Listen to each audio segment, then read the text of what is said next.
Great, so today's workshop we're going to first cover where we're at and a brief reflection and projection of where we're aiming to go to from here, and then a design development overview of what you said in terms of the responses that we received after the phase one of the proposals, and then we will zoom in and look at the village entry first, and within that there's also the village green, the recreation reserve, the trails, parking and traffic, and then we'll move on to Scrubbers End where we've got the skiing toboggan run, the depot and trails, and of course the parking and tracking within that. And then we'll also present briefly some amenity and infrastructure that we've developed as an initial proposal, and a suite of signage, wayfinding and furniture, and then the proposed project priorities that Francine's already mentioned. And we'll probably go into more of a workshop mode once we get to that point, and I'll read that out, but it'll probably be something that you need to read on the sheets to follow, and we've got some textures and paper too to develop the next steps together. Great.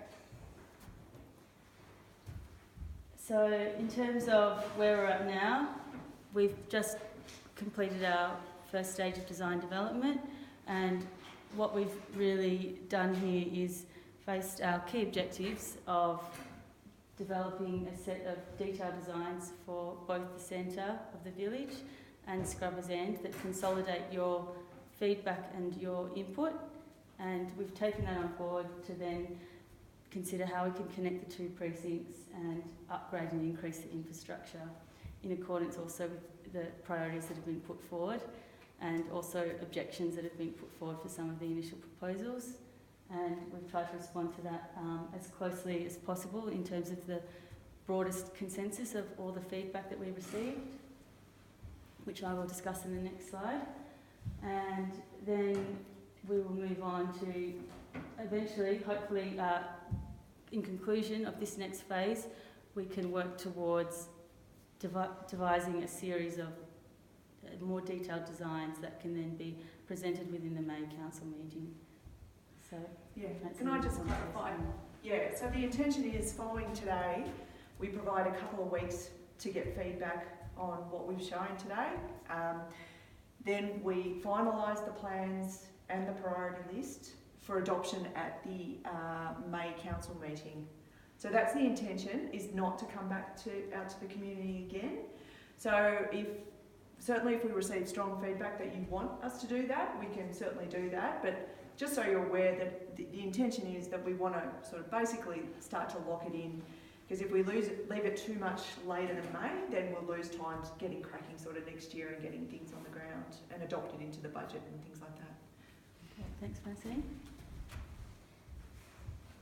So a brief overview. I won't read every single note here, but I'll provide a summary of our approach now in reflection of the initial phase. So our first point was site orientation, overall orientation from arrival, and that's in terms of pedestrian and traffic.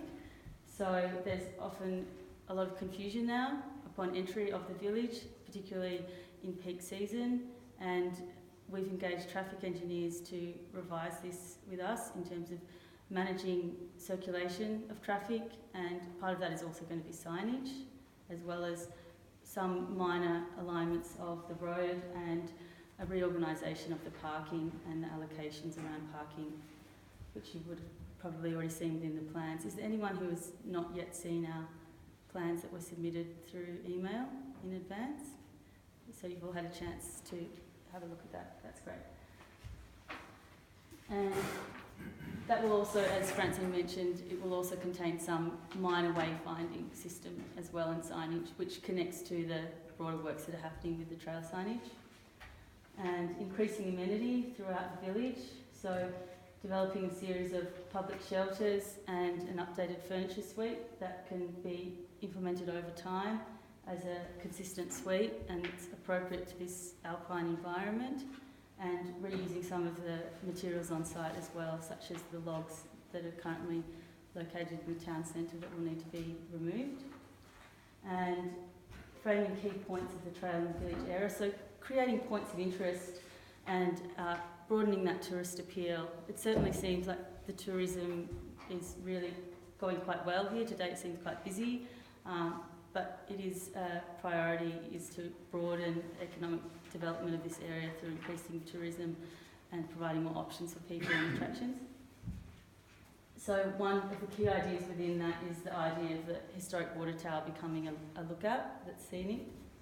And within that also there's opportunities for smaller trail highlights. So the idea that one of the smaller circuits, such as Fitz's Cirque, could be slightly further upgraded to just create short-term visit interest. People who are passing on Great Alpine Road have more reasons to stop and stay. And the landscape highlights really connects to that as well, and also program an event which relates again to not just tourism but also community in terms of community facilities.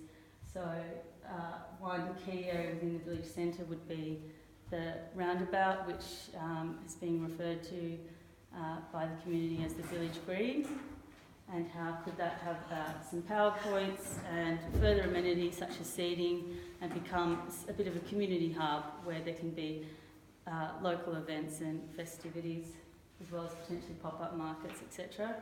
And recreation and play. So, Sarah, can I just interject on yes. the village green? Sorry, the community hasn't referred to the that's us. Apologies. That's part of our. That's us. Part of our proposal. Let us know what you think of that. You'll get a over response if you continue. I think it's in writing, Francine. It's in this proposal. It is. It's in this proposal, but the community hasn't proposed that. We've proposed that. Okay. Apologies for that. Yep. That understating the error. So in terms of the recreation options, and really it's just about upgrading some of the facilities that you have already is step one. So upgrading the tennis court to be a multi-court is one option. Increasing the frisbee golf holes to make it a more significant course and attraction. But then also that there could be a mini pumps track located within the recreation area and an increase of the playground as well. Sorry, I'm just a little bit confused. Oh. When you allude to the tennis courts and other yes. features, how are they covered in your original terms of reference? Can you please clarify that? The engagement that you had with the Shire that was signed off in, I don't know, September, October. Yes. I thought it was primarily about access through the village and parking. No, the brief was about, was really about the village centre and also Scrubbers End and the connection between. Correct, yeah. So it wasn't just about access and traffic and things like that. It was to address, what does the community think are the priorities for infrastructure development across the village and. So why wasn't that asked of us early on? No, in previous sessions we spoke about those things as well. Okay, but Yeah. maybe I'm being a bit pedantic, but it seems to be evolving away from your original brief. It was pushed a lot more by us in the last feedback session. Yeah, definitely. Yeah. Have been picked up. Yeah, correct. So we sort of expanded on those. And definitely. perhaps what this is, maybe the way it could be considered is a shopping list for you to consider. And if it's not a priority, now's the time to say, no, strike it through as not an option. But we have worked with traffic engineers on all the areas that have been identified as problematic, and we'll get into that now as well in terms of what we've got as an overview of what you've said. So yeah, it's probably a bit hard for everyone to read this. No, it's not on that. Sorry, no, it's not on that. I think so. This will be in the attachment that gets sent out and also on the web, so you'll be able to look at this in detail. But I think probably, Sarah, it might be just best to work through this list as you're talking through the plans, because then you can see directly, what we say. I don't think we have seen this with all due reference. I've looked at every piece of correspondence. No, you haven't seen this. I said this will be sent out afterwards. Oh, okay, thank you. Yes. this will be available. But would you like me to read out just the titles so that we can have that as an overview? Sure. Yeah. So the priorities of entry and exit road, retaining the road with a central median, which we have done. Provide chain bays, which will be illustrated in the plan. Drop off and pick up areas. We've included short-term parking in front of 2 businesses, circulation within the town entry. So the traffic engineers have revised the parking areas. Predominantly, one recommendation was for one way for Big Mustard Drive, which was overwhelmingly not appreciated by the community, and so that won't be initiated. So we. Sorry, can you elaborate on that? Yes. It's currently is one way at winter peak season only, and we are leaving that as it is. The traffic. So no change. No change. No change. Yep.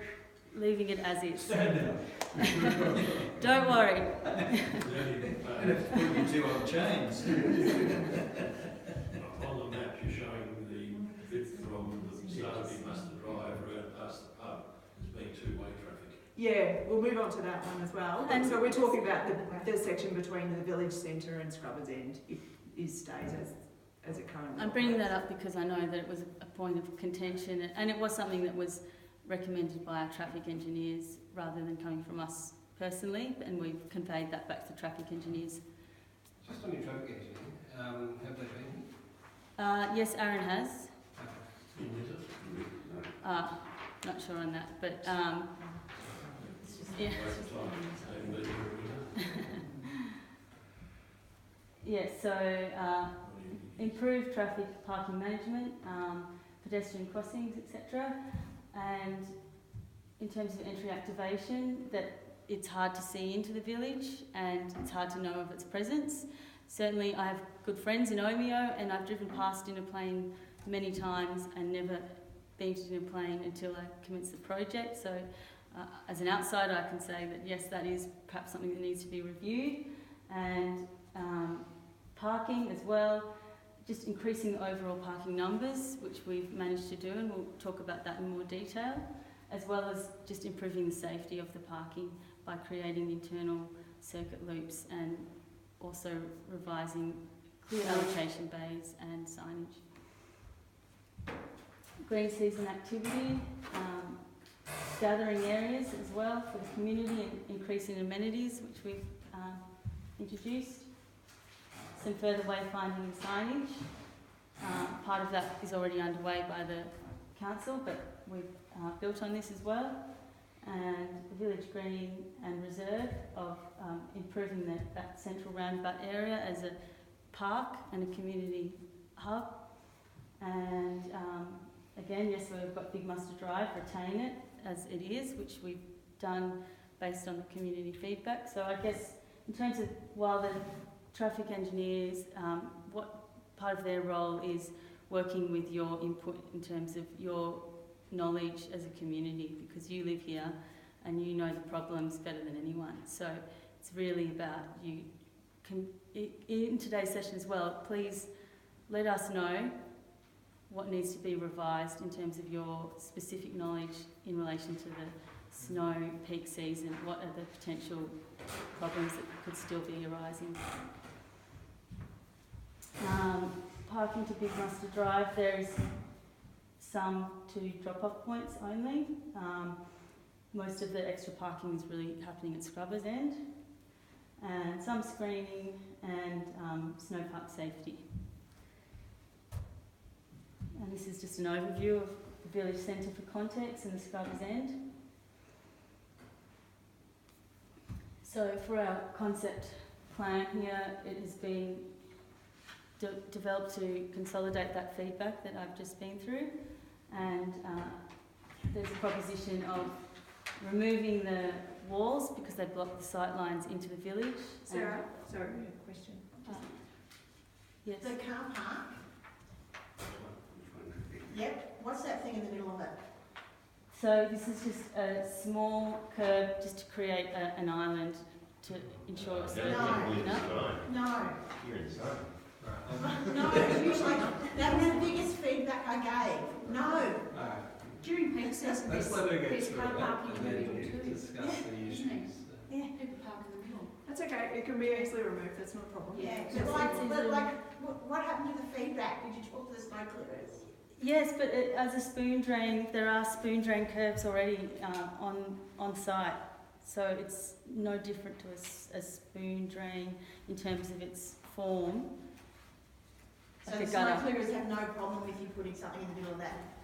Well, that's the point of today's session. Really, is for you to say. But we did speak to, sorry, That, sorry, just one voice maybe at a time, because otherwise the video is not Sorry. going to pick that up. Yep. So we have spoken to Mandy and Gary, and my understanding is that a very low flush curb is not an issue for them.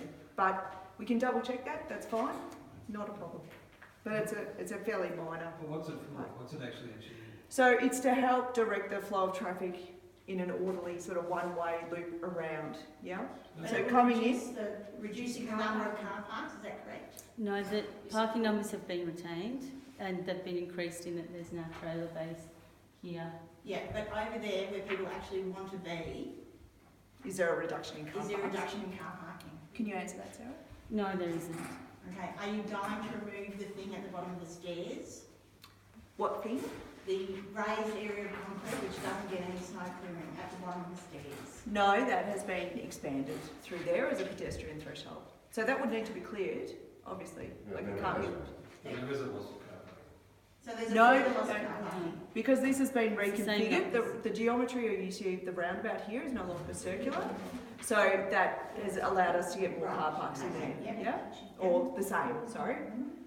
Right. There was a question up the back? I was just going to say, there's a lot of caravans and trailers pulled in the car park Yeah. that wouldn't have room to turn. So the traffic engineers have checked that? Yes, so we can go to the traffic engineer's pages at the end of the document, but there's been swept path analysis for trailers and it has been allocated here as 6 trailers internally. 6 long vehicle parks here. Yeah, but people want to go in there because that's where the shop's open. So they certainly can, they can, okay? So as part of the attachment that we'll send out, and we have it at the end of this presentation, we do have all those swept paths we can show you. So they certainly can drive through here. They can't park a trailer in here, but they can park here, they could park here, or they could park here. So there are alternatives. So the 2 that you see out parked there today, they'll still be able to do that in this Is plan. that going to be like a concrete island there? Yes, Well, why don't you paint it and then you have... it could be painted, yeah. And then you have a flexibility. Yep. So where there's not be somebody comes in, not many cars that can park their trailers Yep. and cars. Yep, no worries. Exactly. Okay. Do you want to move on to? So, 2 chain bays that are separate, located here at the beginning of Horseshoe Circuit, and a threshold of pedestrian crossing to connect the 2 trails. The recreation reserve of upgrading certain facilities within that area, including the mini pumps track, the multi-board and some play elements, and a potential upgrading of Fitz's Cirque as a trail with some more features, and potentially a scenic lookout. With the pump track, a lot of the community has asked for a permanent skate park. Okay. Yeah, not the pump track where it is now. We want a permanent skate park, not Okay, a that's pump good to track know. as such. Yeah. I thought a pump track was designed as, well, I hadn't heard of the skate park, Skate park. but I thought the pump track was definitely desired as well by the community. Both?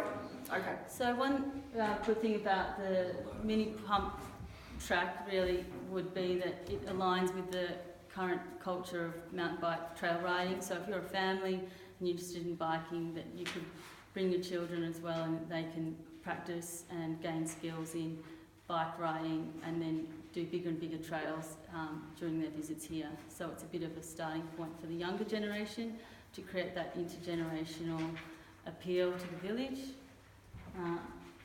the recreation reserve is something that would appeal tourism, but also just community local use as well. 2 coach bays.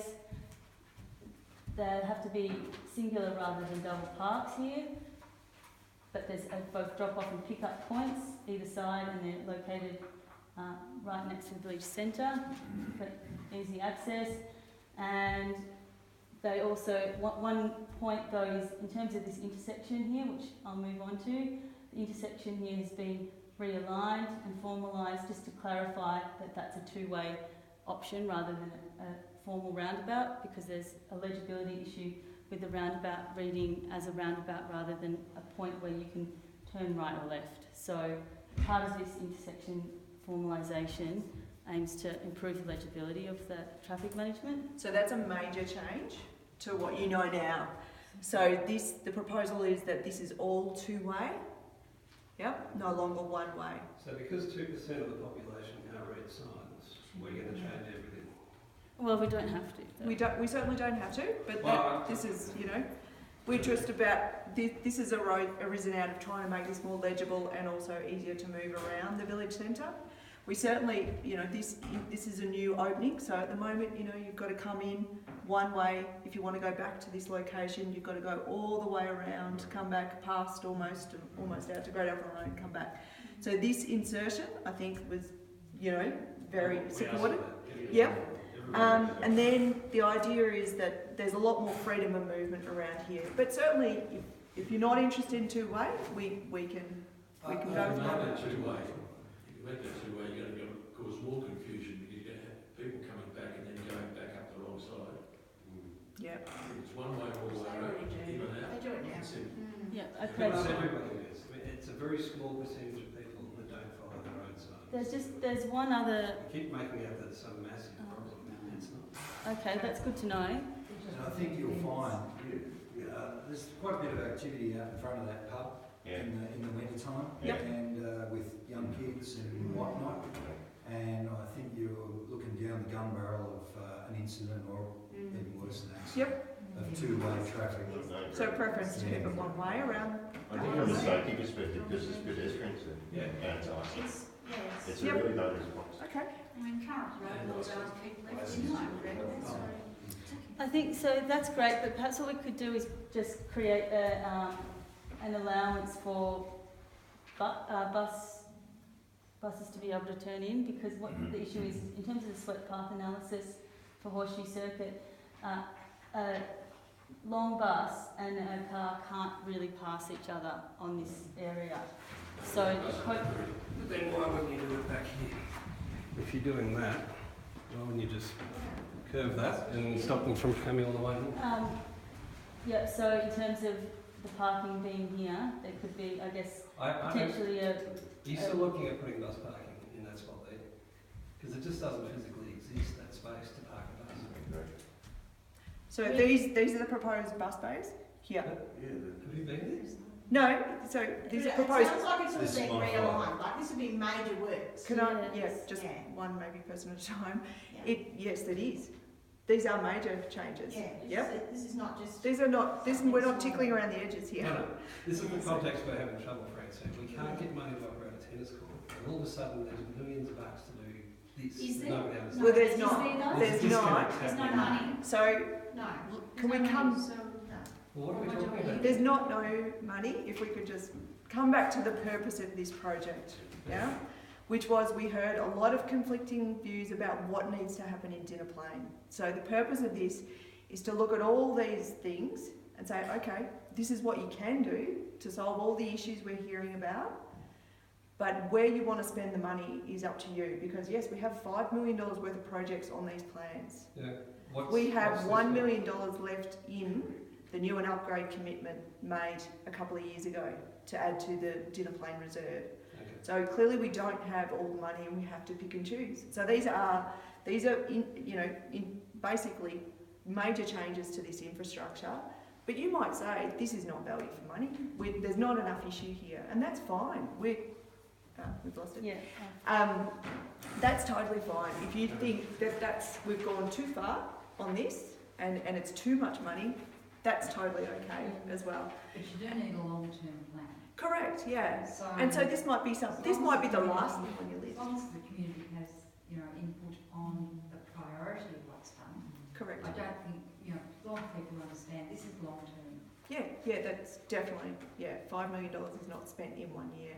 No. It's In 10, our 15, So, so this is major changes. This is circular at the moment, or roughly circular.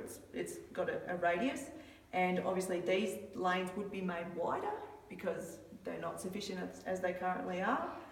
This lane would be largely the same down here, but all of this is changes to curb and pavement. All of this changes. Yep. This is largely the same until about that point, but pretty much there to there is completely altered. So torn up concrete, torn up curb, relaying, realigning the works. So it's quite an expensive bit of work in here. So definitely keen to hear whether you think it's worthwhile doing or not worthwhile doing. But if certainly a two-way is not you don't want two-way, that's fine. We can stick with one way. Absolutely. The other from this point before is one. At the moment, when people are walking around on icy conditions, it's not easy to actually change direction without falling over. And so to know you only have to look one way is a significant difference to having to look both ways on all of these roads, and that is the main area. Just out of interest, what is the costing on these works at the front? So we have got plans that show specifically what areas are addressed to each project, but this is in the order of 1.7 million. Yep.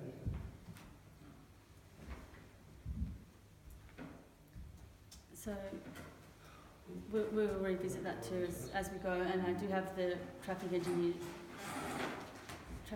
drawings to look at, because what a drawing does in terms of the swept path analysis, it's the equivalent of driving a bus through a space or a car.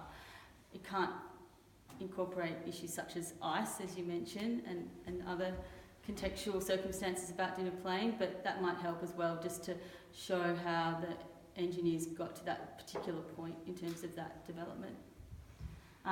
In terms of village entry, the recreation reserve and the potential adventure trail, some smaller scale updates to the area in terms of amenity could be the village entrance, having that formalised to create some interest from Great Alpine Road, some improved visibility into the village. I understand you will be getting a new village sign soon, which will help as well in terms of just announcing the presence of the village on that road. Do you have any details on that? Because we don't. So Shire-wide, we're updating all the town signage, so the Alpine Shire logo ones. So I'll see if I can find something while we're talking and I can show you. So what ideas do you have for the entry markers? I'll go into further detail for that too, but it's still a stone walling, just a bit lower so that you can see in, and a kind of ramped alpine reference in terms of the shape of the wall, but it's a revisioning of what is already there to allow for those sight lines into the village as per the input of the community.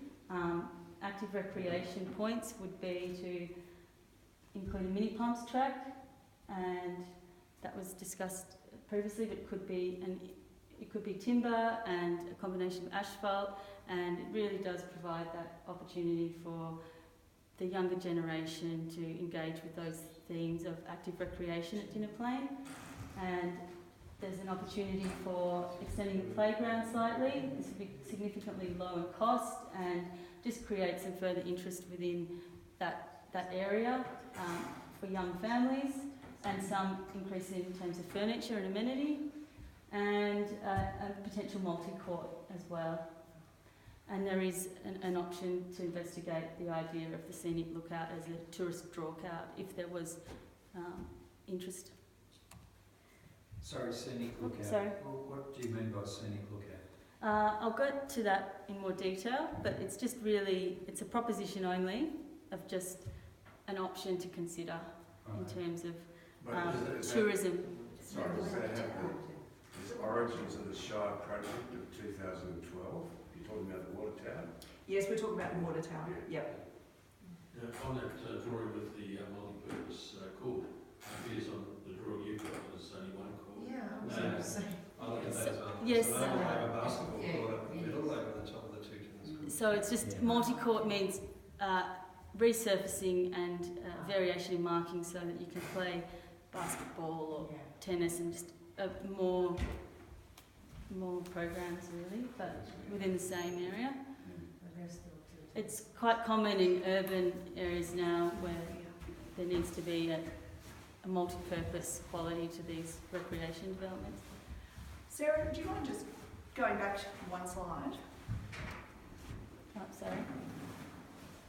No, the other way. Sorry.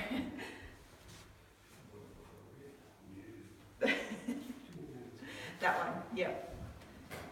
Do you mind just talking about the thinking down here? Yeah. Oh, the village green. So Proposal. we've got wrapped up in parking. Okay, so in terms of the Village Green Hub that we've proposed within the roundabout, it's really just about facilitating something that is already taking place in terms of we understand this is a point of gathering for the community, and we would like to provide potentially some more amenity around that in terms of seating, a small shelter, some hard stand area, some PowerPoints, and that would enable further events. Yeah, so I think maybe if I explain a little bit. So we've talked about looking at a smaller size village green. Might be a few too many trees shown in this space, but the thinking is that we can reshape the ground plane in this area to become your more informal sort of open green grass space. And that there was talk very early on in one of the workshops about sort of more a community gathering space. And we saw the opportunity maybe here to create that sort of little, I guess, you know, a spot for an open fireplace and a shelter, something that's a bit more for the residents maybe here. You do have DP Hut, yeah, definitely. There's crisps home. Yeah, no, and that's certainly fine. The other, you know, thinking with down in this location is that because this becomes effectively like almost like a service lane, then this could be a space for markets and things like that on the road, which then, you know, there's more amenity here next to that space. But if you want to focus that community space somewhere else, that's fine, yeah, tell us. Well, it's not, if you've got kids running around, it's not. Well, just one at a time, sorry. You have a traffic problem if you're going to that sort of thing there. Why is that? You will have a traffic problem here. Why is that? Why? Because you've got a concentration of people, and people run around, there's bunch of cars coming around, kids running around, and you're creating a real problem here.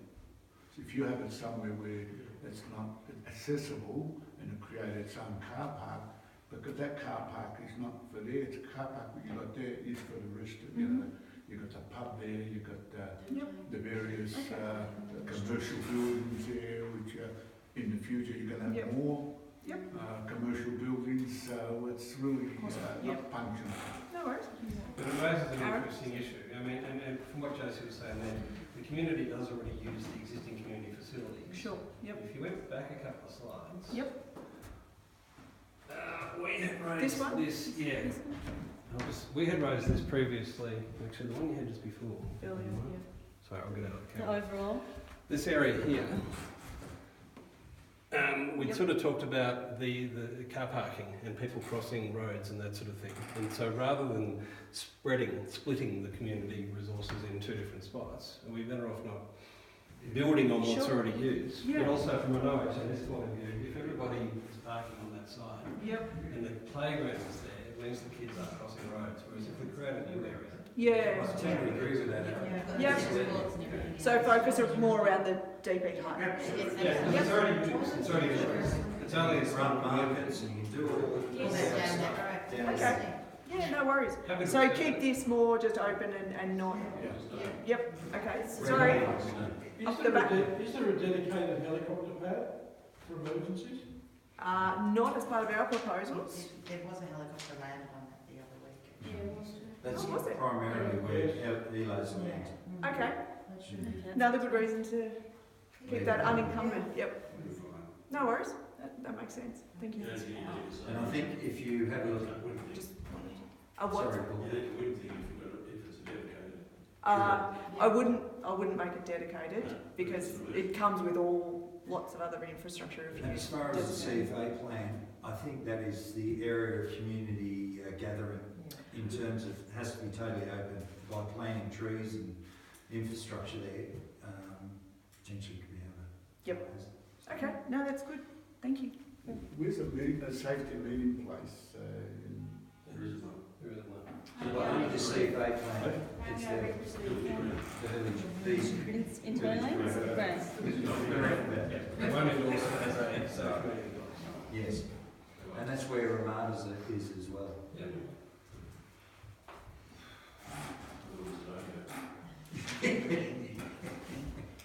So, actually, just if we do one other point that is an option is there's been feedback received also that there's a lack of clear direction between village centre and Scrubbers End, and that tourists can have trouble finding Scrubbers End and that snow park facility.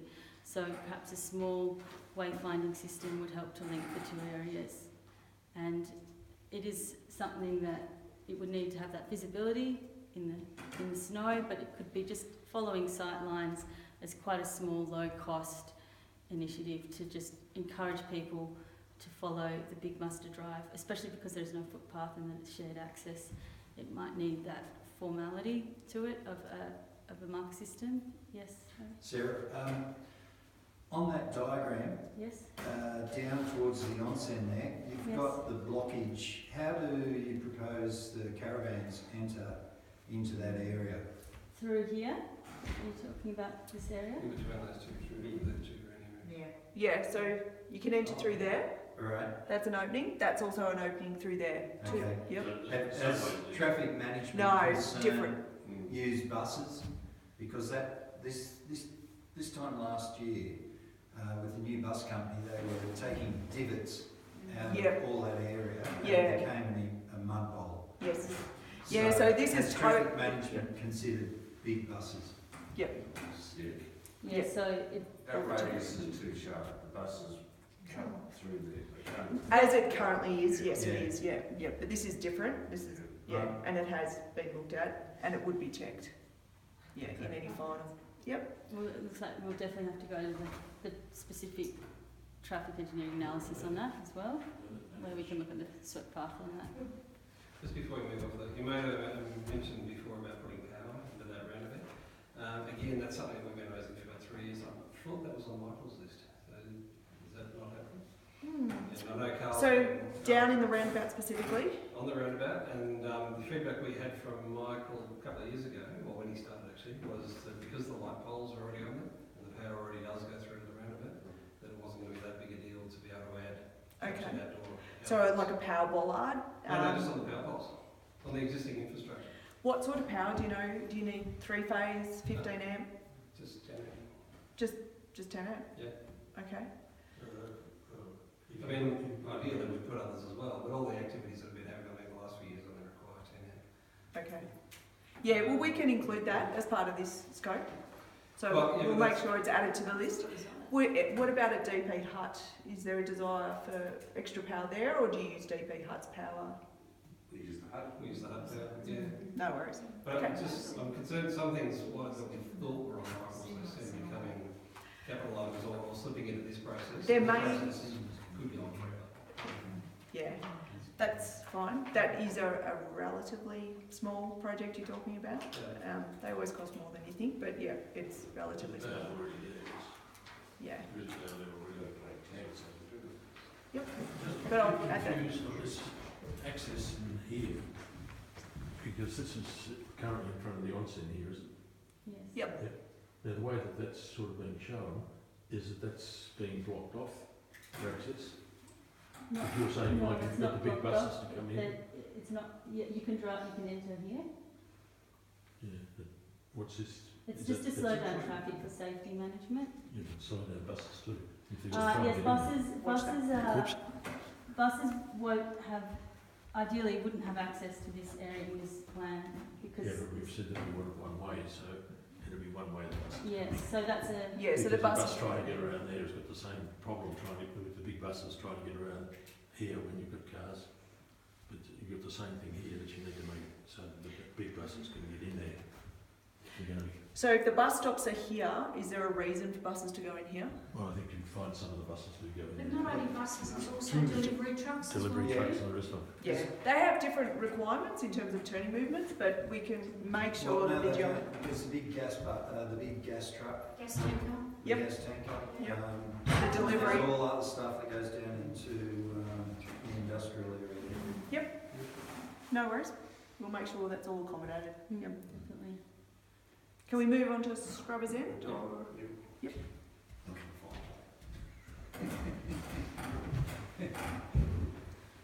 Okay, so for Scrubbers End, again, the traffic safety has been revised through reorganisation of the car parking areas. The day parking at Scrubbers Hut would involve resurfacing and bay allocation, an internal circuit to ensure that there was singular movement throughout this area and a separated entry and exit point. And a buffer threshold would be required to enforce that. Have we lost our one and only footpath there? No. No? No. Oh, is Still it there. above? Has it been? Yeah, it's The still, bar. Still you there. can still see it. Right. And that path pedestrian access upgrade would involve a small retaining wall, and that surface could be formalised, but then it will also involve machinery that can clear any pedestrian paths that are put in a concrete surface would need snow clearing machinery as well to be maintained during winter, and that cost is also being included as a preliminary. So Sarah, unfortunately, that slide doesn't show the turn off from Big Mustard Drive. So Yes. where we've currently got the footpath, have you addressed the pedestrian access when people start to move down from that corner? The Big Buster Drive access there's no space for a pedestrian path. No, what Malcolm means is that that path continues along that road. It does. Yeah, so we would retain that. Yes. And yeah, Oh, okay. no, we The other definitely would. shows up on But the that's, yeah, that's incorrect. That would need to continue all the way to where it currently starts. Yeah. But, and a drop-off pickup point in front of Scrubbers' existing hut. Just building up the amenity around the Scrubbers Hut hub, so there could be an increase in facilities, a public shelter and hearth, some further furniture. It's quite informal at the moment, and it will just be a formalisation of what's there currently, a new barbecue potentially. So how will that work in winter, given the relatively large footprint required by beginner skiers and boarders? Of having shelter and furniture here, is that? Well, if you go down there in winter, Yes. we already have had these day trippers coming and spreading further and further towards the Pommer loading area. And I'm hearing you say you're going to put more furniture there. No? This is proposition. No, not you personally. It doesn't seem consistent with the primary purpose, which is the beginner experience on the Pommer. So is the consensus that there's no need for further amenity there, or that it should be in a different location? Certainly a different location. I think what we've heard in the past is there's not a lot of undercover protection around this hut. Yep. And so I think what Bush Projects have done is try to accommodate that, but maybe it's just taking up too much room as it currently is shown at the moment. So I think, really, I think my impression from the community was it was more an extension to the current building as opposed to a separate structure altogether. But what's happening, because in winter, Yep. there are very few people that actually go into the building. Yep. They're outside. So Yeah. It's an external shelter, it's just roof cover. We're talking almost like a veranda type arrangement. Yeah. Because the nature of it is, your kids are out there skiing, you're all right back in the ski gear. If you walk inside, it's 10, 15, 20 degrees warmer. So people do tend to stay outside. Yes. The shelter doesn't have walls, it's So just I think we agree a... with the principle that there needs to be something there, but the design, that can be in the fine print down the track. Yeah. So the principle's in. Just on the car park, you've got angled parking. Yes. Conventional design in ski areas and snow areas is that you don't do angled parking. In chains and in driving, it's actually quite tricky. So you'll notice at places like Otham and everywhere around here, everything is straight in and straight out. And there's a 90 reason for degree. that. Not this angled parking that has been introduced there, because it's on a slope. Not everybody, particularly scrubbers in, not everybody puts chains on when they go to there. It's not unusual for people to be sliding around in that particular car park. And so the angled parking makes it far more likely that people are going to bump into each other as opposed to driving in and out. And that's the same in your other plan as well. That's true. Yeah. And it's just like your plan of putting greenery where people need to be able to manoeuvre their vehicles is just pointless. Yeah, that whole band of greenery at the bottom currently doesn't exist. That's No. just As a the main threshold, obstacle. yes, that was again recommended by ratio as a buffer to ensure legibility of the entry and exit point. My understanding is snow clearing gets stockpiled through here too at the moment, is that right? To the left, yes, not so much to the right. Oh, up here, okay. Yeah. But again, the more open the better, because people are having manoeuvrability issues, full stop, let Yep. alone making it tighter. Okay.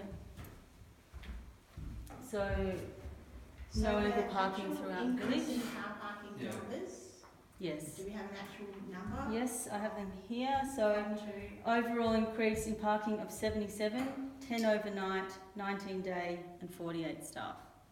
So the 48 staff would be in the depot location here, and overnight parking here, day parking here. So they've all been separated. I understand sometimes there is some overnight parking taking place here, and there's new parallel parking bays here, and just a formalisation of parking options here and in front of the brewery.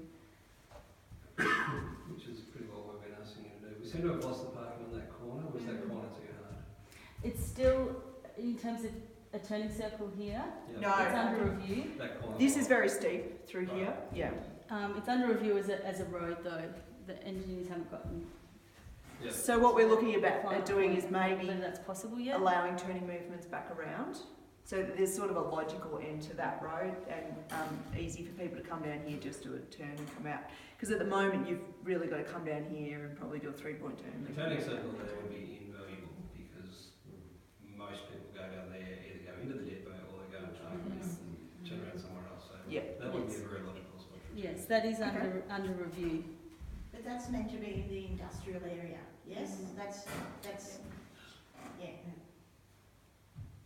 Sorry, what was your question? So can you just elaborate on the car parking that's going to happen down in this corner? So there's new car parks proposed here No, No. further. and here. Dan, Oh, here.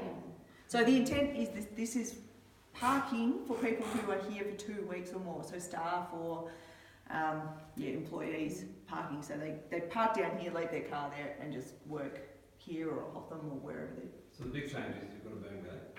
Yep. So instantly that means we do need to have a turning circle because that is where everyone turns at the moment. Yeah, yep. So how would the boom, well, I mean, that's getting down to tic-tacs, I suppose, as to how you How is that going to be administered? Yeah, it'd have to be something along those lines. can you tell me where and how the businesses are going to be able to access their containers that are currently located? So they would need access through there as But well. I've got car parking where The containers, so currently we're looking at those containers and where we can relocate them to make that space available. May I ask? That's a good question. I'm not sure that's been resolved. So I would hope that we'd be able to relocate them, but obviously that needs to be done in conjunction with whoever leases those spots. Yeah. And is that surface going to be sealed? No, I don't think so. Not down here. Gravel. So it's not intended to be that sort of, high-end car park finish. Is it going to be snow cleared? The intent is you can park there for 2 weeks at a time. So no, it's not. People don't have to move out. After 2 weeks. Sorry, I'm talking about the spots. I'm trying to differentiate between the cars that are there overnight, not that So 3. one night only, is that how it works, or is there a... That's detail that we worked out. Yeah, but it's kind of critical. I mean, this is a lot more parks than have been in previous conversations, so that's good. So it's down in the bottom right-hand corner there. I think last time we were talking about 20-ish, weren't we? Now we're talking 48. Can't remember So previously. that should take a lot of pressure off the second car park. Yes, that's what we're aiming It's kind of by degrees. If we get the top one operating as a day car park, then that's a win. Then Yep. we get the second one operating as an overnight car park. So did you say the obviously before, is there a time limit or how long can you take from there? On this one, Yeah. we haven't talked about that in detail. Yeah. Is there a feeling that there should, you know, is it? Well, I think we need to have in principle a time limit because Yep. otherwise, Yeah. it should be in 48, we'll go there, but at least have it flagged. Yeah, that's a fair point. Yep. Whether it's enforced. So this is not 2-week parking, this is 2 weeks. So if you need parking for that long, you need to start having a conversation with Yeah. the people that control that. And Yep. whether it's Hotham parking coming down, people coming down, catching the bus back up like they used to. Great, so is there any more input on parking, or shall I move to the next point? No, please go. No? So, other than that, there's a very minor cost of screening the gas tanks and also the depot. There goes the slide. One moment while that comes back. So, when you approach WZ currently within a vehicle, one of the first sights is the gas tanks, which creates a kind of industrial feeling to the area where it is actually snow park, and that can increase disorientation as well. And further development of the depot, it would be worth potentially considering screening this area, in particular the car parking area, because that's where the new mountain bike trailhead will begin.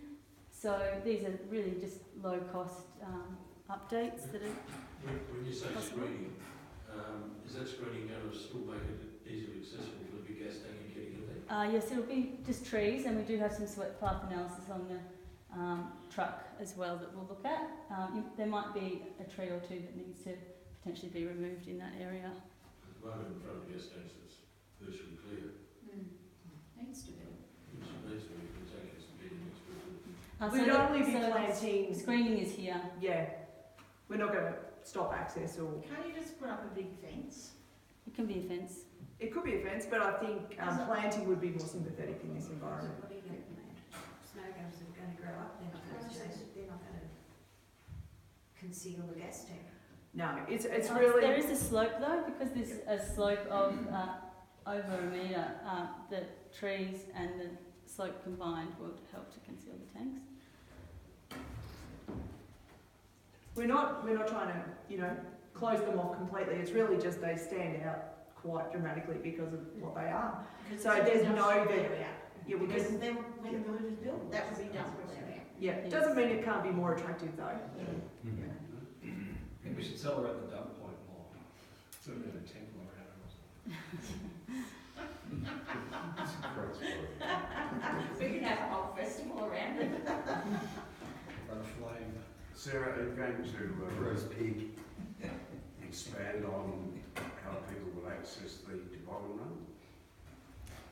Yes, so in terms of further parking options here, there's a formalisation of parking that already exists at the toboggan run point, and there's new access as well, which would be again similar to the pathway access to the ski run.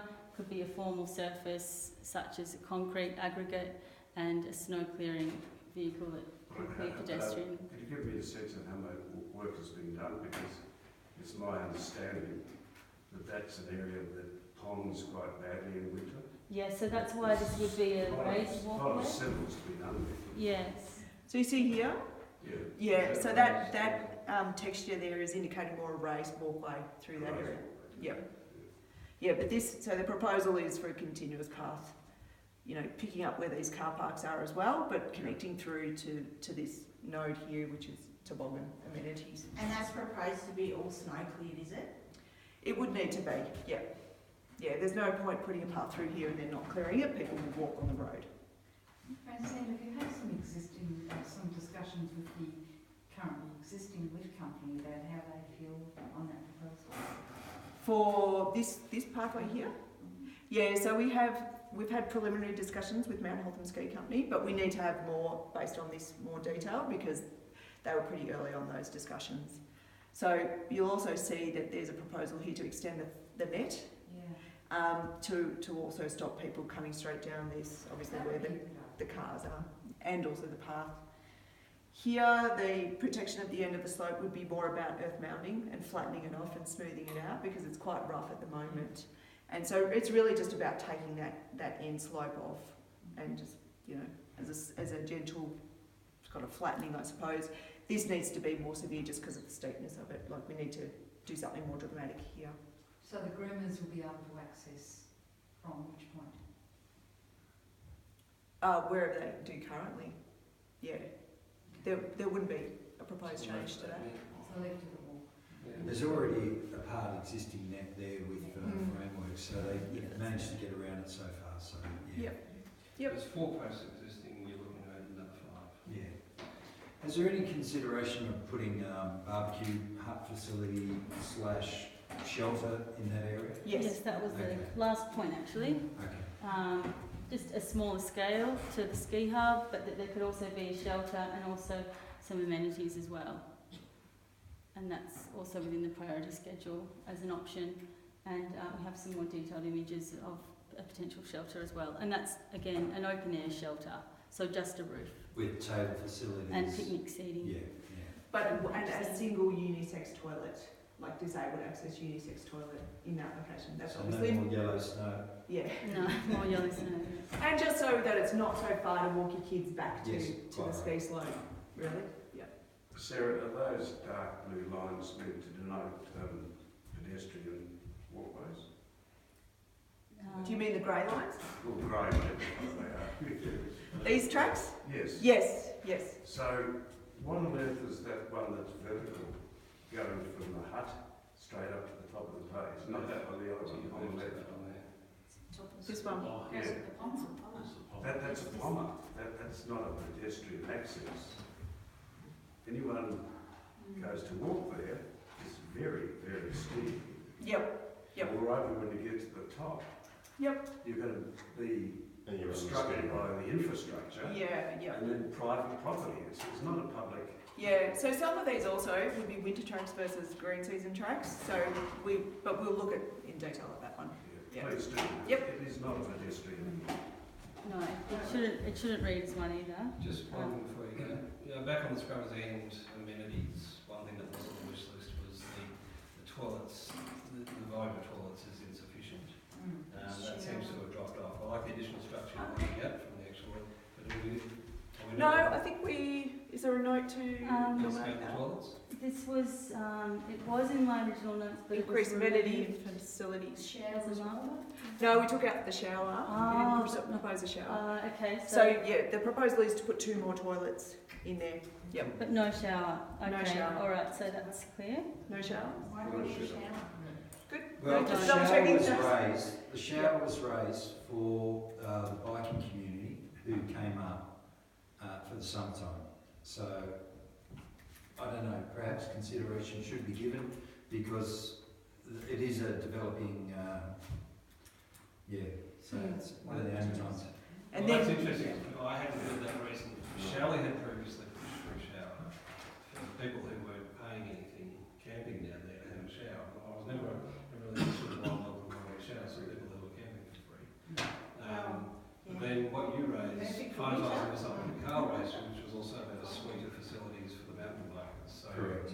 That's where it originated from. yeah, and so Yes. you know a tree of tools and a stand and all that sort of stuff. as which well. was, So- you did have that, I think. It may be good more around the track, should we put that Yeah. in one of the bottom area? If we're building new ones there, Yeah. whereas with the shower, couple of showers, whatever. If you do a showers, do you do a bike wash at the same time? Is that part of what they're looking for? I didn't hear bike wash. There's a shower. Yeah, Well, some places do, provide pressure wash for bikes, and they exercise as well. it's mainly for people just have a clean up so they can drive back down the hill. Yeah. But inevitably, it would attract campers to use that. Oh, undoubtedly. Yeah. Yeah. Yes, but why don't you have the same sort of shower as you do in Europe? Yeah. And you have to put your money in. Yes. I mean, that's. Well, most beach facilities now are very similar. $2. Yeah. And it doesn't matter who uses it. But I think you're right, I think the toboggan run is the spot to put it. If you put those facilities at Scrubbers, then the campers would use them. Yeah, quite right. Over there, and it becomes a dedicated mountain biking Yeah, facility. hey. And all those things banging a bike drum, but on this occasion. Appreciate it. That's a good one. If you I want would encourage you to consider a bike Yeah, wash. the cold. All right. Just one at a And time. no light growth. Most bikers, their minimum they price for their bikes around 2,000 to buy. Yep. They want their bikes watched. You get a communal coin operator currently owned. So I mean, there's Yep. vending machines for spare parts. There's, all these things could be a coin operated facility that's built. Purpose built as part The of it. EV station down in Brighton has a coin operated spray mechanism there where you Okay. Yep. So if you cater with that, then Yep. something like that would be good. Only one shower in this location? No, you need a couple of them. And look, put the motel units there as well, because, you know, on that wish list, I want those things about that level. No worries. We need parking, we need safety. Yep. Priorities. Just in terms of bike tools, Yes. had we flagged some of the rec reserve? Here at the MTB, We had as well. Trailhead, just a Okay. bike repair station and Yeah. bike racks. But Yeah, a they're bike on- wash as well would certainly be Okay. probably a well-valued Yep. addition. Okay. And we have looked into that as a proposition, but it's not featured in the costing at this point because that wasn't a request by the community at that point that we'd identified. Francine, it kind of crosses over into private operator as well though. Is this a case where you plan to have the facility or an allocated area for it where you say a private operator can come in here and operate these suite of equipment? I doubt that the council wants to get into operating a whole heap of coin operated devices, do they? But if it was the ability for someone to come in and actually trade it all there and have it promoted as part of the village and operated by a private operator, pay a rental. Coin operated are fairly self-sufficient. I mean, I can certainly test that track at council as to what the appetite is for that. But they're fairly self-sustaining. I mean, obviously there's increased cleaning costs. But yeah, I mean, I'll certainly take it back and see what the feeling is about that. But if I can drop, like I'm feeling a bit of nags against the bikes. I know we're talking about summer and winter. The DP riders do a lot down there in the summertime, so it could be left on their heads to, you know, if the infrastructure was built, and then consult with DP riders and say, hey, there's a proposal here, step up to the plate, or Well, it's a bit like the tube park as well. The tube park is an easy stepping stone for someone to provide service. I don't think there's angst. I just think that if we're spending all this money and everyone's putting in so much effort into the bike paths, let's give it the best possible chance. Yes. Look at every other add-on that we can do as well that actually makes it a decent destination rather than a half-baked destination. yes, quite right. I think that's a good point given the competition in the area. There's a lot of trails existing and Dinner Plains would need to keep up with that. Well, effectively, we're going to be the centre of the hub when Omeo builds, and then Hoffman are already banging their drums as well. So we will be the centre. Yeah. Great. Just briefly, I'll go over some of the details within the plan as well. So this is just really to test your response. There is an option if there was collective interest in creating a key tourist attraction that the water tower could operate as a scenic lookout. Just because of its position in the landscape, it would offer key views of the area. And this area has, it's a dark sky area in terms of star watching. It's significant as a place to go to, and that's another reason for tourism that's growing. And there's just options also that have been put forward about potentially lighting the tower at night. Maybe that's even the first step towards creating a bit of an interest. It would offer, as a circular platform, it would offer 360-degree views of the landscape, and there's not many people who can really experience that. There's not really any other place that I know of where you can have that experience of a 360-degree platform. And in terms of the broader terrain, we've got a 3D model of the entire area of the site, and that's why this tower's here, obviously. It's because it's at a pinnacle, and that in itself is quite valuable as an asset, just in terms of topography, really. So that's something to consider, and we've got an initial costing looking at that. The water tower, I think it's a great idea what you're proposing, but could also be used for a climbing wall. absolutely. That has come up in the past. That would probably take an operator though, so there's a sort of greater degree of difficulty with that. There could be at a maximum you could have a climbing wall to this point, but that's great. That just is another value add. It's low cost, and yeah, absolutely. Yeah. Would there be any funding through the state government for it also being used as a fire tap, fire spotting? Good question. It's a good question. Very good Not question. sure. Like the strategic thinking there. Definitely worth investigating, and we can do that. I have friends who work for the CFA in Omeo, so I'll just ask directly.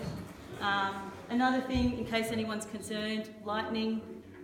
Obviously, it might already have a device, but there need to be a management of lightning as well. So we have considered that.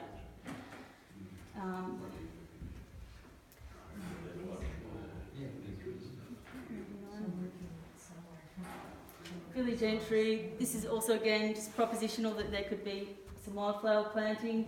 The idea is that it wouldn't require any maintenance at all because they're endemic to this area, and it could be undertaken with Landcare's involvement. They've done beautiful work up at A Room with a View, and if you bring it into the town, it just creates a bit of interest. And there's a growing tourism now based on social media, as you've probably already seen about the town, that influence of social media on tourism. And wildflower tourism is really growing as an industry in Victoria Falls Gap and around the Grampians. It's really transforming the area in terms of spring visitorship to the area. It's increasing the revenue quite significantly. So that will be a growing market potentially to tap into in a very, very low cost way, which could even be funded externally. So it wouldn't necessarily cost money. The wildflowers are only out for a short period of time. I think they're great, don't get me wrong, but I think the entry needs something else, like a big wow factor. Yes, well we've considered the idea of having a series of ramped sculptural walls, like similar to this image here, that are just more of a sculptural element rather than the current walls really read as more of a kind of community feeling, like gated community, rather than as a. This would be a more, I guess, a point of perhaps interest as a sculpture that creates that feeling of a civic setting, because this is a public village. Sarah, there might be also opportunity to tie in the wayfinding elements into this entry as well. Which is another option actually that we could look at as well, if that was of interest. Really, at this point, the proposition is really just responding to what's already in place as a formalisation of that. In terms of the shelters, as a starting point for the ski hub in particular, there could be, I know that there is a fire pit, but there could be a public hearth, if that was of interest, where it creates a gathering point into the evening during ski season, and just increasing that feeling of, I guess, protection from the elements, where you can be under shelter but watch people come down the slope, and in keeping with that alpine aesthetic of the village. And really also, I guess, in terms of being a small community, it's just really often the informal gatherings that you all organise amongst yourself that really, as when everyone comes together, say at the end of the week. I'm not sure if you have any particular social things that you have weekly within the community, but that could be a location for that possibly.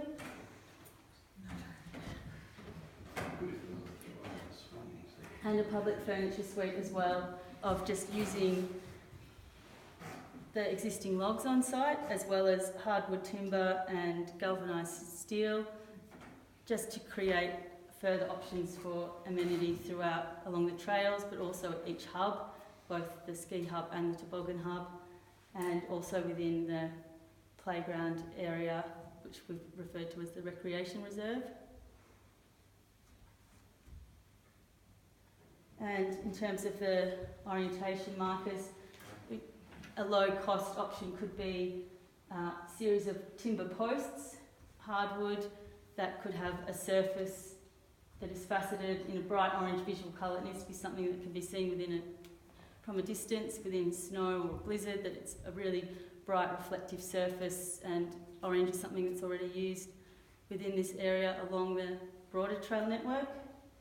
but how could that be brought into a more civic pedestrian scale? And if you have different facets, you have different directions as well that it can face, and that orange triangle could be repeated as a shape, as an alpine kind of reference to the dinner plane that could then relate to the whole suite of signage as well as street signage. And there's lots of options within a simple timber surface that has multiple facets and an orange or reflective surface, which could also include a lighting element as well as a bollard light for night passage, if that was an option that was required. It could be investigated in steel as well. It's just that the timber would provide a readily available resource that's low cost. Sarah, when you say trail markers, we're rolling out signage for trail markers at the moment, so this is obviously not being incorporated. So this would really, our thoughts were that it would be an ideal way to link the town centre to Scrubbers Hut, possibly as So along Big Master Drive. as a bit of a trail of crumbs, as Francine called it, of just encouraging people to venture further and see what else is at Dinner So Plain. you've used orange there when you could use different colours for different facilities within the village, essentially. Colour coded, yes, Yeah, absolutely. coloured lines on the ground. You mentioned before about cutting down the entry, the stone wall and making it lower. Yes. All of these elements need to have a much more thoughtful design that goes into them regarding height. Because for 8 months of the year, Yes. that's fantastic. For 4 months of the year, most of what you've got on screen would not be visible. And so the solution, and the tall markers, as you come up often with the ideal example, they stop using stuff at that height at a certain point and they go 3 metres high. We're in the 3 metres high category for most of the stuff throughout winter. Right, so this... Well, even the second one that you're pointing to there is no good because it would top up with snow, so you lose half your signage in the So this is nearly 2 metres. So that might be a bit of an optical illusion within here, but what's the highest? I thought around 30 centimetres, 2 metres last year. Yeah, especially when you're cleaning the road, it's... Yep. I The do. accumulates and snow gets pushed it up. Yeah. Even within the... Yeah. deep- Sarah, The snow gets pushed off to the sides of the roads and it actually gets higher beside the roads, which by definition is where most of these signage ends up. So we really need to go higher, but then we don't look stupid for 8 months of the year. That's where it becomes a bit of a tricky design. That's why we did investigate having a series of facets where you've got the pedestrian scale at one level and then a high scale for snow, but it has to be higher than it has to be up to 3 metres. Perhaps it would be more tapered, because if it's really heavy and really high, it looks like road infrastructure, but this is really about pedestrian access, so perhaps that needs to change. Half of the propagation came out this week at Doria on a website which showed coming through Great Alpine Road, and there's a photo there looking up Big Master Drive, and you can see the height of the snow that was there during the winter. So I don't know if you've seen that. Sorry, repeat that again. At Doria, Yep. it was, there was they had an email went out this week promoting the Great Alpine Road. Okay. The plane actually did get a mention for a change. That's good. But the general picture is with the snow. Great. Sarah, are you planning to put something like that down Big Master Drive? As a proposition, that would be, we saw that as the key area that requires a link visually for pedestrians. So I'm from Snowgums, I'm Yes. the Gym Body Corporate. How would you do that in front of Snowgums? Oh, this is only every, say, 25 metres that there would be in a clear area a post. So this isn't, this is just actually more of an iteration of all the suites and the possibilities of what they'd look like, but in terms of their placement, they are located on the plan that we can look at, but we've got them at about 25 metres distances. There's a lot of signs and posts already. Yeah. And that's And this is about consolidation, so removing some and just consolidating. And that's why we're looking at that project for next year, to get rid of those duplicate signs, low and high, one street sign, and then focus more on what are those, visual cues we can give along Big Master between the village centre and Scrubbers. Because at the moment it's just confusion. Oh, It could be that's any. The other area is if you drive in the gate and you're looking, you identify a colour with Scrubbers End. Yeah. So then as you're driving along, any arrow pointing to that colour, I mean, they look beautiful, they just wouldn't work in the snow. There just needs to be a different version of it. Hi. But the concept of that simplified message of Scrabbles orange, we just follow orange. Yeah. I think if you get rid of the sign that says turn brain off as you come in, because we get the low common denominator of people that are visiting here in the winter season. Yep. So therefore you revert to something that's, you know, a bit more visual in the sense that their brain is still ticking when they walk. You know, Correct. and focus more on that top image, where if you get up in around Derek's Hut, there's a lot of, the top one there, where Derek's Hut signs are literally 3 metres, and keep that type of, rather than have that short signs that look good, but unless it's, you know, idiot this way, you're not going to achieve the objective of directing traffic. Francie, what I see in winter is guests pick up their equipment at Hoy's, they're fined as they come up past high plains, then they go all wobbly because there are a number of side streets, and they get to my corner and they're totally freaked out by it. So the problem is really from driveway lane down to Yes. Because roads look like driveways, driveways look like roads. Is any consideration being made to what I suggested about going past the water tower to the top of the ski slope for pedestrians at last meeting? Yes, so in terms of that connection, the Fitzy's Cirque and that trail could connect through a series of markers and elements such as seating, and if there was a system in place, a pedestrian, it's like really a village pedestrian wayfinding system that would help to connect the trails. I know the trails are currently colour-coded, and that colour code system could be integrated into the signage as well, or wayfinding markers as we would call them, and it would just be a differentiation of the existing trail markers, which are for broader scale trails So part of the that are being proposal implemented at the moment. I think where you refer to adventure trails, the intent is to beef up that as a route through, but probably more in the green season, I think, maybe than Absolutely. the snow. Yeah. So But the other idea that I put forward was that you, during the winter, rather than having people walking down the road, they walk down past the back of the pipelines and across the top to the top of past the water tower. Okay. The fire But station. again, To the top it of the would all ski have to slope. be snow cleared. It would Yes. have to be managed, and there would be money to do that. It's really good to hear that, because on plan it looks like that is the most logical route rather than on the road. Yes. It's just not promoted. But it's not practical for people to actually do it either in the winter. Okay. It's got to be snow practical cleared. for people. Yes. Yeah. Exactly. So there needs to be And a I don't machine think- available that can clear pedestrian and access. for it to be done. Yes. And it snows. It doesn't wait until 8:30 in the morning to snow. It snows whenever. Yes. And constant maintenance. It's Constant you know, maintenance, it has to be constantly maintained. You're talking about a huge increase in infrastructure that would all have to be maintained, In and that terms of costs labour. money every day. to Yes. The labour of cleaning do. those sites. Yes. Just before you move off the signage, we do signage projects like this, and I've seen a system done where you basically can do a telescopic version, where you sink a sleeve into the ground, 2-3 metres, whatever, and during summer it's sitting down there, and then come winter, you go around and the whole lot just slides up 2 metres. That's So Yeah, your that's colour just great. literally ends up in the air, and then they drop down again at the end of winter, so it doesn't look stupid during the summer for the rest of the season. If you That's wanted to fantastic. put, maybe use some of the bollards and the snow gums, they could be, some of those could be the markers. Absolutely. That's all good. And please do make note of that within the responses as well, just as a overview. That'd be great to have And these just as on an hand. aside, I think a colour doesn't actually mean anything to most of our visitors.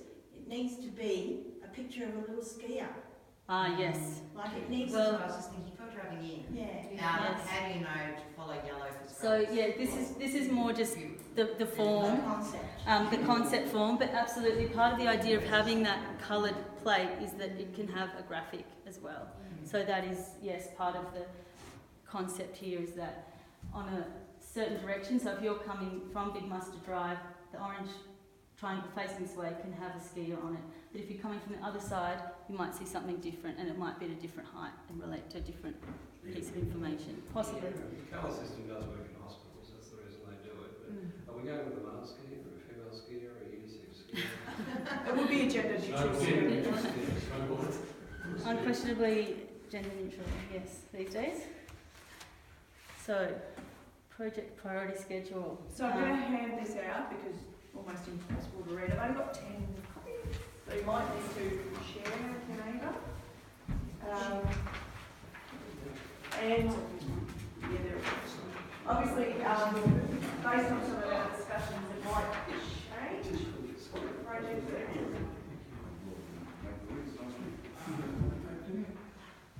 Can I get a copy of that? I'm sorry, I have to. Sure. Oh no, other people will have to look at it now. Oh, okay. We will email. Thank you. This will be cut in the email, but it's just.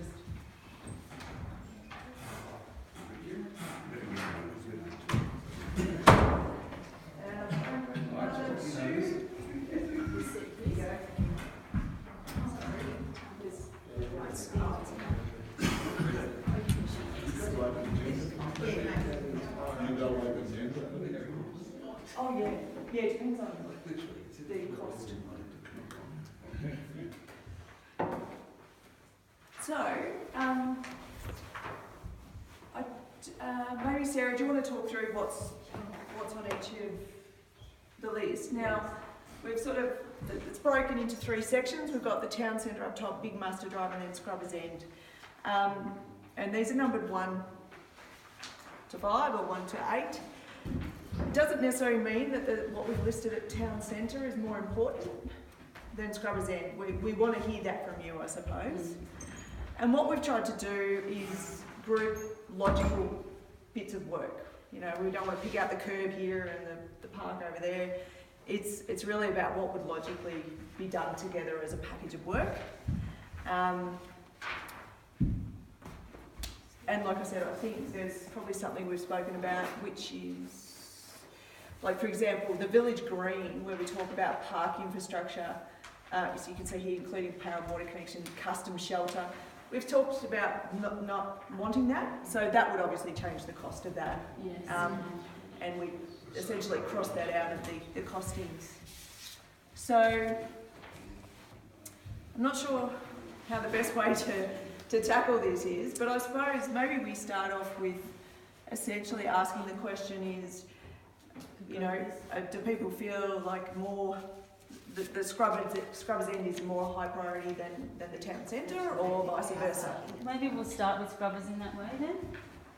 Was that a yes? Sorry. No. No? My thing is, the whole concept of this was about safety and car parking. Well, it's part of it, but it's not the whole part of But it. for the village, the reason every year on year, every winter we have said the same thing, and every winter we've been told, yes, it's being addressed. We don't need anything else to be a priority. We need car parking and safety to be the priority. So you feel car parking and safety is the priority in the village centre? In both areas. In both areas. So don't say we can't have one, we have to have the other. Say no toilet, no shower, no bus, no bike wash. Say all of those things are down the list from the priorities of car parking and safety in both areas. Okay. Just to add to that, but don't you need something for future planning for So it's not the intention to take the rest off the list, unless you say, no, don't know what you're thinking. But if Long-term priorities. This is choose one area to prioritise over the other, I would say no, don't take that attitude. Take the attitude that we need to prioritise car parking or transport and safety in both areas. No, that's right. I'm here. Yeah. Hear loud and Don't clear. worry about all the other stuff until we've got those things right. And how does everyone else feel about that? While we're here, perhaps we do consider what the other priorities would be for the future after that's been implemented. But if we're going to have a pipeline and order of importance, let's go back to the reason. Flashing lights, parking and safety, is that something that is a consensus with everyone? A bit. Don't think it's that binary. I see it more as the big picture consideration that Francine's been telling it as, that that's a priority within it.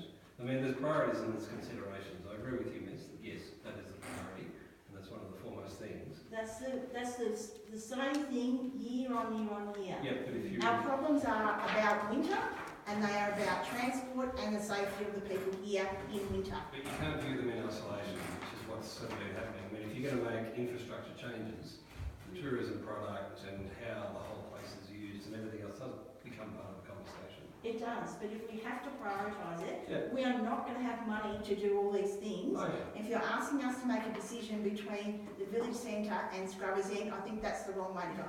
No, that's fine. That's fine. Yep. So, what do other people think is a priority? The entry, first thing people, as they approach to the plane, so To draw people off the Great Upland Road? absolutely, and I think the entry needs to be a big wow factor, not something as you addressed It's before, too low, gentle, not sudden. not sudden. No, I'm thinking, my opinion is something like a statue, like a cattleman, like the high country cattleman's, like the Stockman's Hall of Fame, for example, something like that, a big wow factor, and people can see that as they're driving, go, what's going on in here, let's go in and have a look. We've got the emu and the other, we can move those. You could move them too, Move them so... because they're an Just to asset that you stick have. with the theme, the And high they're not country. they're not really playable, but they could be relocated, is an option, which is much less cost, and that they exist already, and they could easily be used in a different way that might be more valuable to the community. Maybe that's a good test as well. You use what you have as resources as a test, and that's a good idea. The village entry has a long history, and part of what we have there was put in by the Steep Country Road Group Consortium. Yes. We had no ownership of it. Some of us, myself included, did not want to be labelled DP Village. And it's taken a while to get back to be called Dinner Lane. The second point is that Reggie did a lot of work. There are very detailed plans, and the community rejected them because they didn't see the value. Third point, and I could be wrong, was that we were told consistently that Vic Roads refused to put in signage on the highway to Dinner Plain. Is that still the case? I don't know. Well, there is some there now. Yes, but not the major sort of thing you see on the human highway. It's not You're arriving at Dinner Plain town, so... And on the approach, I've realised here, there's no Dinner Plain isn't mentioned on any of the. So really it's large not on the format green signs. signs, it's on the brown signs as a No. resort. Yeah. It is. I actually drove from Wang this morning, and it appears on the brown signs. But not the green. But not the green. But then when you get here, There is a green sign pointing but in. it's pretty modest, isn't it? You won't get more than that from Vic Roads. But I guess that was the thing Yeah. that was mentioned, Yeah, they won't do more than that. The best we'd probably get in addition to that is there's a one up further up that has the blue symbols, the amenities and stuff that are in the town. I noticed that there's no blue one at that entry. You could add to that, but they won't go away from their standard. So I'll put up in a second the town signs that we'll be upgrading, but I mean, I'm a little bit pessimistic about it because I go down to Romeo, I come back up past the Alpine School and I here's my turn off. It sort of comes up very quickly. Yep. I don't know that you can fix that. Yeah, and I guess one of the good things about the water tower proposal, or thinking around that, is because you can see it from a distance, if there's more to that structure, and particularly at night, if that has some sort of interest in lighting, then all of a sudden, that's also for people that pass going, what is in there? There's something interesting going on in there, so, yeah. Someone said to me last week when I was talking about Dinner Plain that it was a gated community. Yeah. It does look like it. Yeah, so, Yeah. I yeah. did, that was my thought before, Yeah. because I've passed so many times to visit my friends in Omeo, and I never knew that this was a town. Yeah, they've been going to Hockland for years, and Yeah. they just thought it was going to be. Can I ask, do people think that it should be signed as a resort in terms of on the Vic Road signage, or should it be labelled as a town? Well, Philip, we can't be, we're not a town. We can't be. No, but you're a locality, so I guess. Village like Harriet. Yeah, Because yeah. that's what we are, we're a mountain village. Yep. Mm. Yeah. I'm just, When yeah, I'm I'm curious talking to. people, I say dinner plane, I think it's good, it's a village. Yeah. Because if there's a strong feeling that you should be on the green signs and not the brown signs, we can certainly lobby Vic Roads to have that changed. Yeah, we had this conversation If it's with Charlie important. about 2 years ago, and he made a commitment then to basically, from the council's point of view, to stop referring to it as a resort. Okay. All internal communication, and call it the dinner plane village or Alpine village. Because resort, it does harm us as far as people thinking that's a private. We can't be a resort if all the facilities are We open might as well all year sell round. that. And Leah did about a year of advertising in her last year, where she accidentally tagged all the ads no resort entry. And it was supposed to say no resort entry fee. Oh, but okay. The message was just not paid. Yeah, yep. But again, Okay. and that was when we brought it up, because we just kept being called a resort in council communication that was going on. Okay. And because people then look for resort management, and there is no resort management to go to, it just confuses them. So who else? Priorities? Keen to hear. Well, on the whole entrance there, I think the main thing that needs to be done there is the that middle access through, and the rest of it, and the rest of it's really not too bad. It's not, doesn't need a lot. Okay, we can get a few extra car parks, possible, but there's not $1.7 million that needs to be spent. I don't think on that front entrance. The buses need to be where the people are. They don't need to be at the onsen. No. Yeah. And So the that would car be parking helpful. Yeah. Yep. And the car parking that is not getting used over here needs to be made usable. But I agree with you on that, Miss. The whole bus question, that you've got anything that's not been addressed in this. The cycling event incidentally 2 weeks ago in Francine, Yep. beautifully because of the dual carriageway. Yep. Yeah. So we kept that. You know, we got rid of it and then we brought it back. So yeah.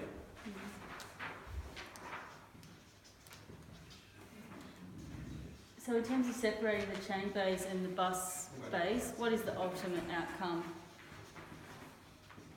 Could you run me through why we need chain bays within the village?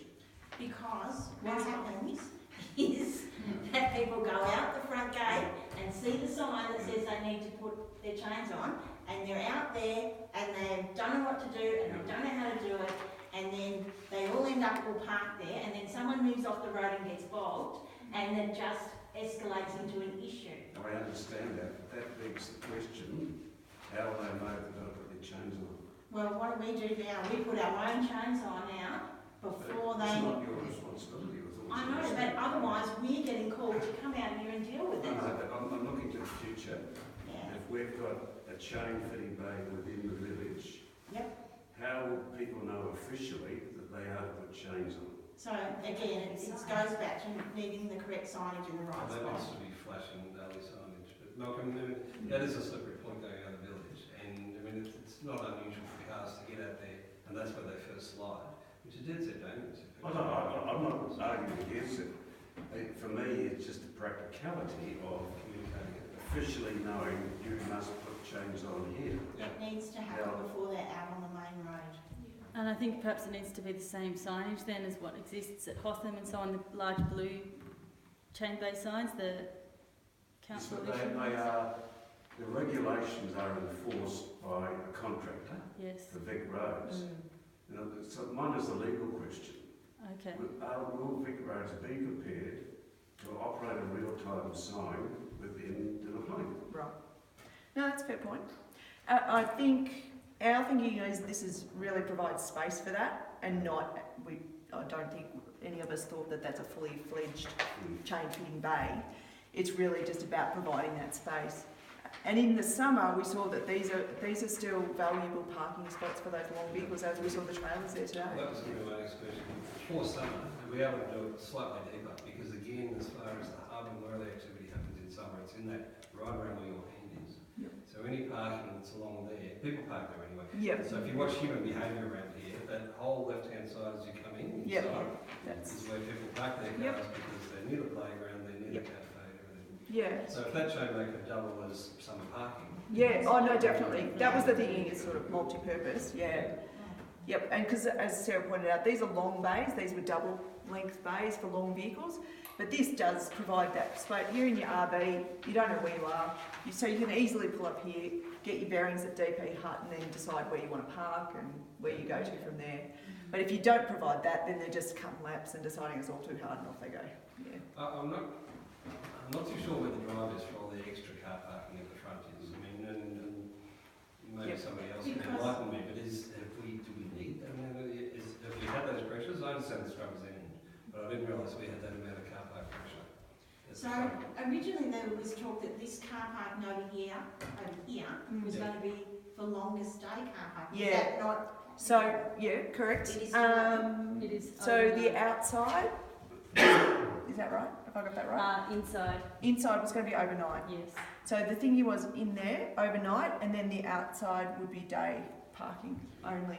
Okay. So it increases the number of overnight in the village Which centre. makes sense for the western side. Exactly right. Like if we can't make car parking where people actually want it at their houses, we don't want it all to be those 48 car parks down there in an unbitumen area that's just with a getting and a parcel. No, that's just about getting staff off, taking off public spots. But yes, you we will recognise find- there was no You night. will find that staff will get in their car and drive off and go skiing and come back. So they will view themselves as overnight car parking. Like People will park wherever there's an empty spot. they will park wherever there's an empty spot, and it comes back to that whole concept of the car parking needs to be where the people want it. Yep, correct. Yeah. So other priorities? Not a priority, I just have a thought. Is there any way of getting undercover bus stop for the kids for school buses and stuff like that as well? Yep, and so There's you more and more raise families, that. especially through summer too, and, you know, the bus going over to Bright.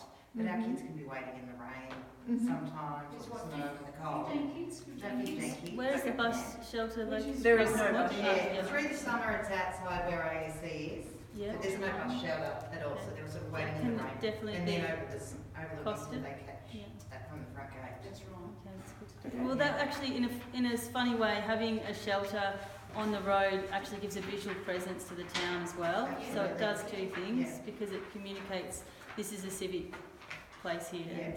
So that is a multi-win, possibly. You're still planning on doing some car parking down on the side of the DP Hotel? I think in previous consultations you had parking.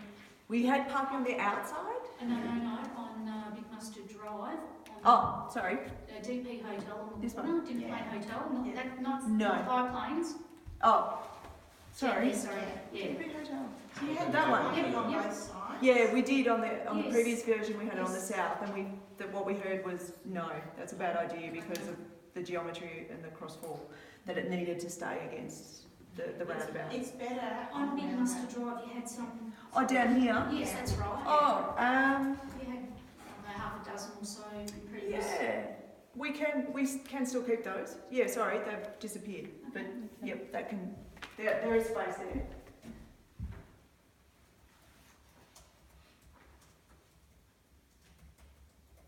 What about priorities?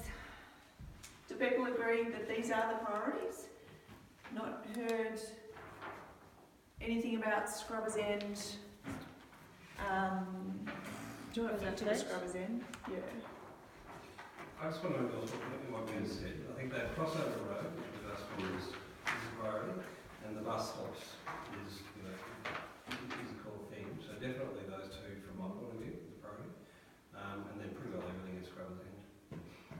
Falls after that. So Yeah. not necessarily the entry. Less so on the entry. I agree with everything Josie said, and well, probably about the same actually. Anything that encourages people to turn off that road is definitely a priority. There's no point enhancing the product if nobody's coming in to have a look at it. So your priority number one, which is not necessarily the top priority, which totals 1.7 million, But is there any value in interrogating it a bit more and breaking it down into elements? So Yes, it is. And it currently is. We haven't provided you that detail because it also hasn't been reviewed by us yet.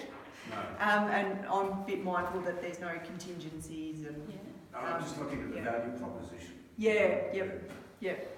But we certainly have, that's been quantity surveyed, And so it is broken down. think QS is engaged. I think it's undervalued. Yes, I think so too. I'm in that business, so Yeah, there's a lot of work there for 1.7. I was, in my mind, I'm equating it to, we did Popunka Alpine Better Places recently, and that was totally changing the road of Nicholson Street and we got rid of the service lane, we extended the park. there's a lot of factors involved. Yeah. You've got drainage, How does it just let me go? Well, Myrtleford was open 3, Yeah. and Popunka was 1.7. That second roundabout, we now have a 10-kilometre backup of traffic on the last long weekend. So it's absolutely Ridiculous. ridiculous. No traffic. You have 2 roundabouts to get through on a Monday. Yes, it all banks up at At least this year, the cops were sitting on the side, the motorcyclists going down on the left-hand side. Yep. Walking in that lane.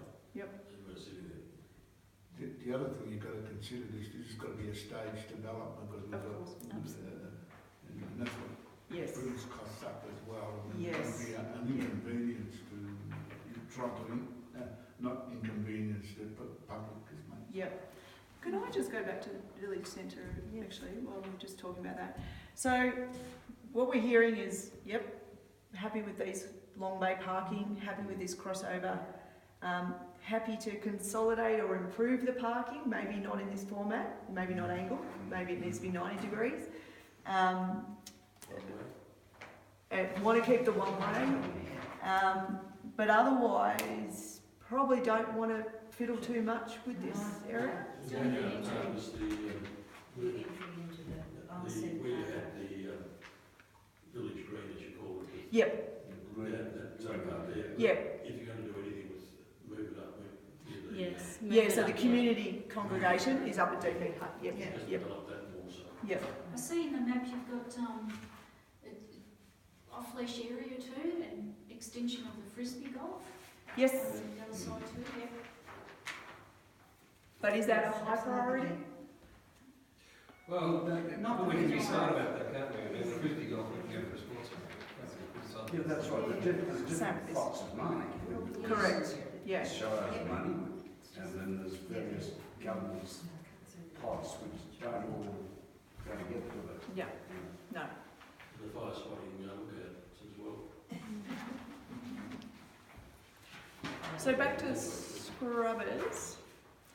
So is the priority at Scrubbers about the car parking? Yes. Yeah, you've got that, you've got it up there. Yep. And the extension to Yep. the toilet. I just want to check that And everyone. then the toboggan amenities. So would you put those ahead of improvements to the ski hut? Yes, because there's already something there. So there's a yes and a no. No, Yep. no, I would say it is a false economy to be banking on a long-term plan of a toboggan run there without the snowmaking. So we've got snow making on the list, don't we? Yes, we do. Yep. And that will cost a lot of money. Yep. And we have the issue of who will be holding the lease for that facility, for that area when Val comes on board. Yep. So there's a whole other thing to do. So I wouldn't spend any money there as a first priority Until snow making's resolved. until that whole thing is Yep. resolved. That makes sense? Yeah. Yep. And the person on the push bike can ride their bike back up to the other one. No, Sorry. I don't agree with that.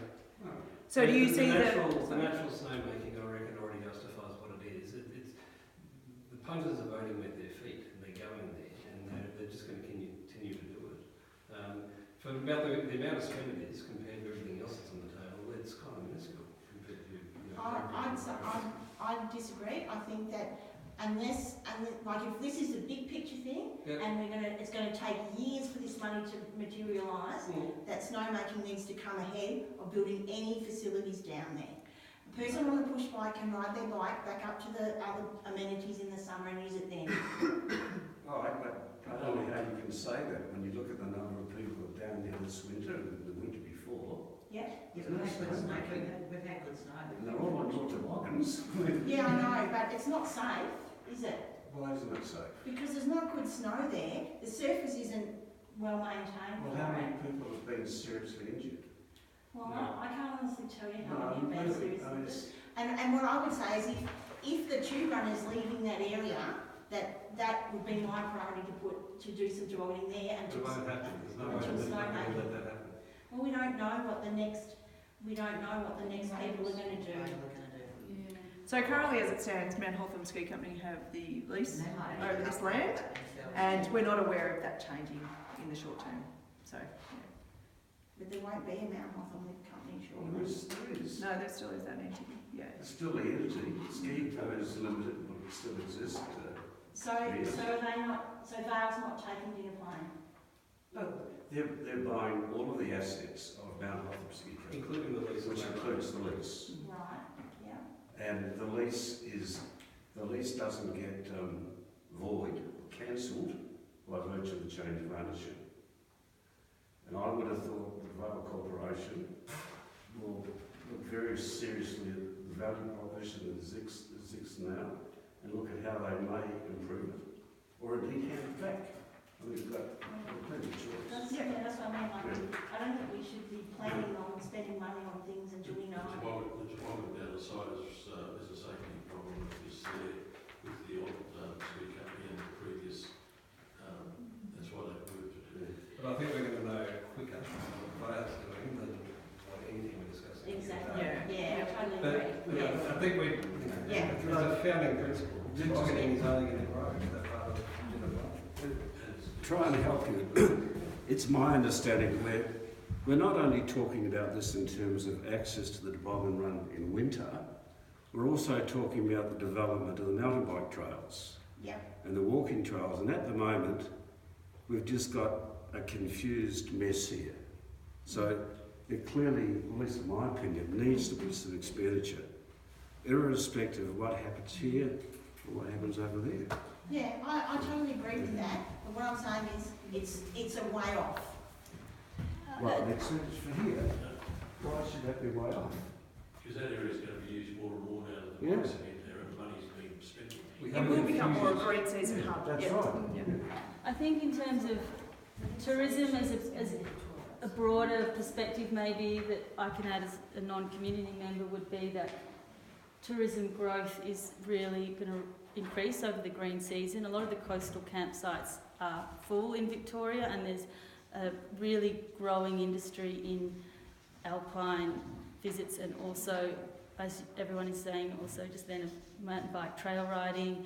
And you can see it even on my ride up here, my drive up here, there's a lot of bikers on the road and that's something that is going to continue to grow, and you could do some small quick win initiatives just to improve the amenity, and it doesn't all have to be at once. If there's a way of providing a bit of welcome and a bit of extra resources for these visitors, it could be increased over time. So if we perhaps broken up rather than clumped into a really big cost to some smaller scale moves. Yep, perfect. I totally agree. But I do think that for the moment, the people using the bike trails could make use of the existing amenity at Scrubbers End. Yeah, absolutely. That's step one. Yeah. All those things. But as far as prioritising those car parks, the depot one looks like it's the cheapest option because it's not blacktop. And if that one's done, it will automatically make the other two function better without having to spend a cent on it. And we are aiming to try and get some of this done before winter. Yeah. But it is subject to these containers and the lease agreements and things like that. So we need to negotiate those relocation of the containers before we implement that. Yes. Because Yep.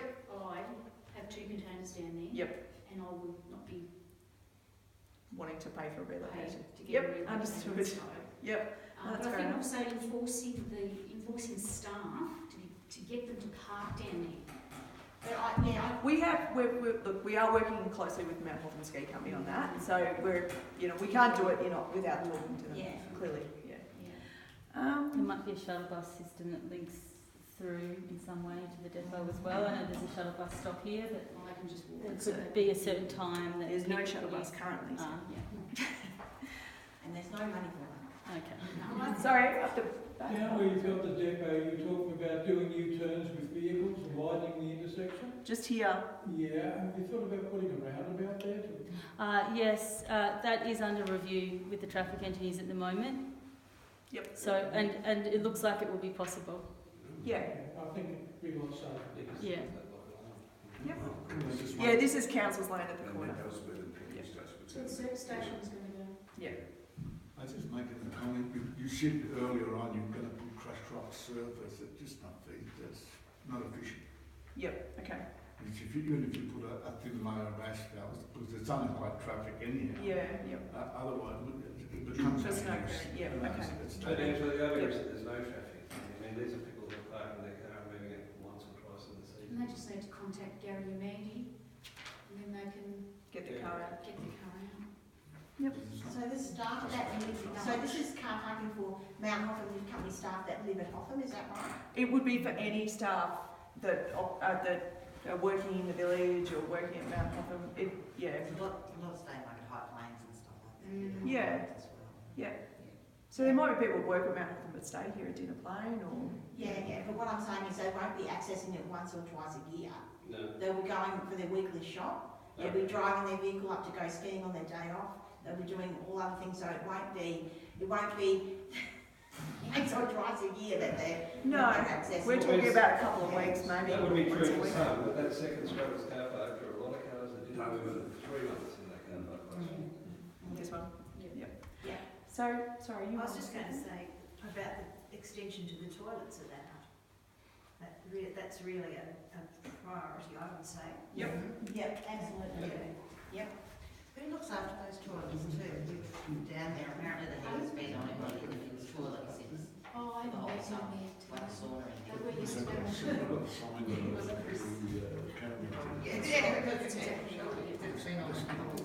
So anything else at Scrubber's Hut, Scrubber's End, sorry, that might be a priority? It sounds like the bulk of the work, I mean, ignoring probably the screening of the gas tanks. Yeah, sounding like a lot of this work is probably a priority. Maybe not the shelter at the ski hut is less of a priority, it's sounding like to me. Just that idea of an outdoor cover. Roofed area. Yeah, it's a great idea. Yeah, in the car park. But perhaps no hearth or chimney, no fire. Winnebagos and caravans and things like that. Sorry, so In the parking area. yeah, they'll be able to park in here.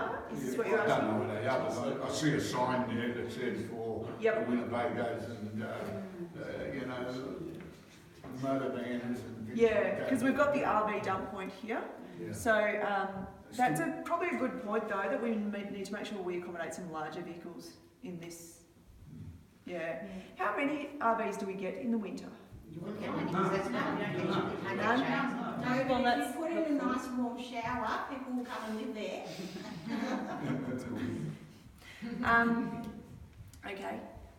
Yeah, What if you during summer, not during winter? Okay. Okay. Have we covered all? So Sarah, have you addressed that tricky point where people are walking down the non-path and then this area here they don't know what to do, so they probably walk down there. Yeah, so the wayfinding markers could help as well as having a path access here with the retaining wall would also have to give a bit of visibility as well.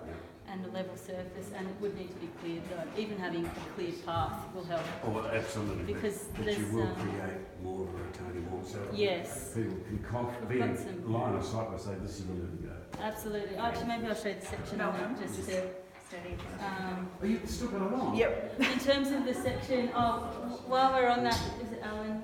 Is it? In terms of the scrubbers, we've got a section here showing the potential pedestrian access path here with a small retaining wall, and if that was cleared as well, that would encourage flow along the back of the car park rather than walking on the road and then having to turn back, because it is also no pedestrian access, so I think there's a point of confusion there as well where people start walking that way and then come back.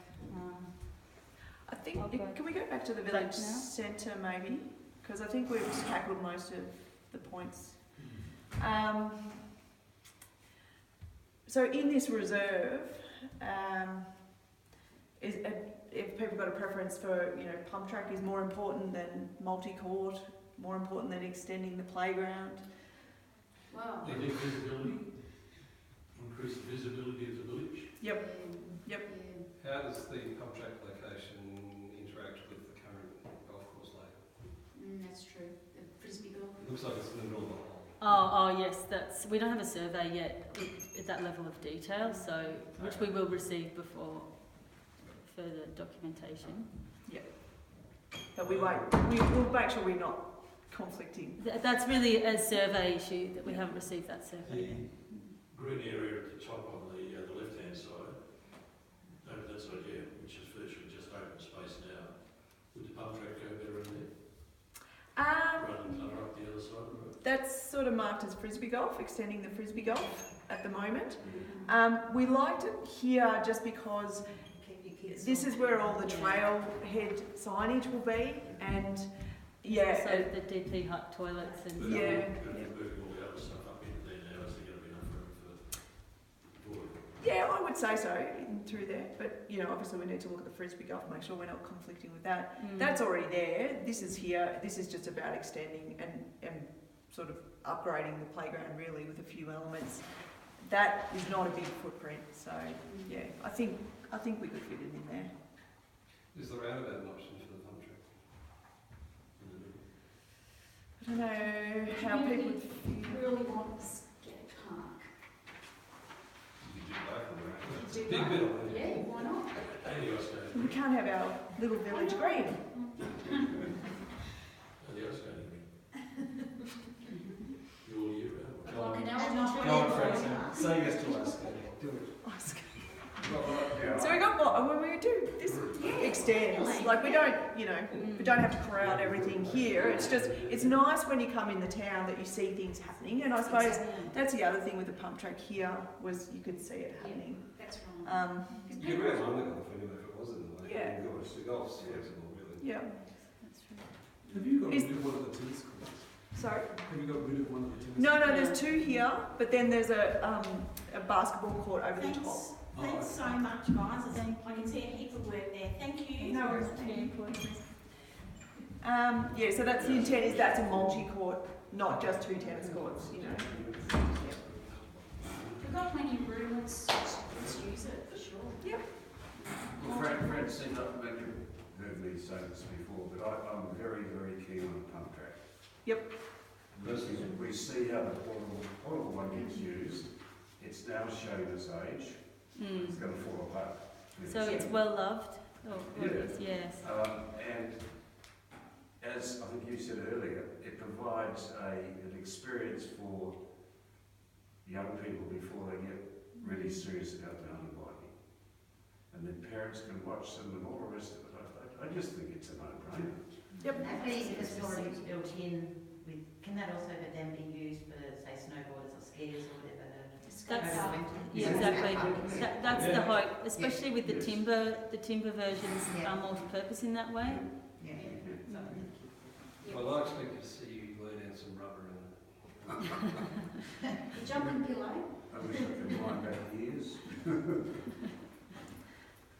Anything else to add? Definitely a multi-purpose court, for sure. Ahead of a water tower development, nobody sort of mentioned the water tower.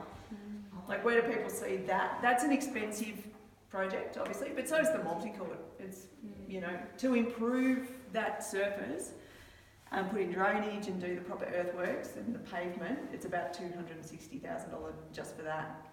So the water tower is, I don't know, what have you estimated on that one? I'm just going to look at my notes before I shoot that off. Probably an 300. opportunity to look at around commercial. So for, I think in terms of cost then, the scenic lookout would give a lot more bang for its buck in terms of tourism, if that was the As a key. draw card, yeah. Well, if you like to turn the Objective. camera off, I think there's a great commercial opportunity.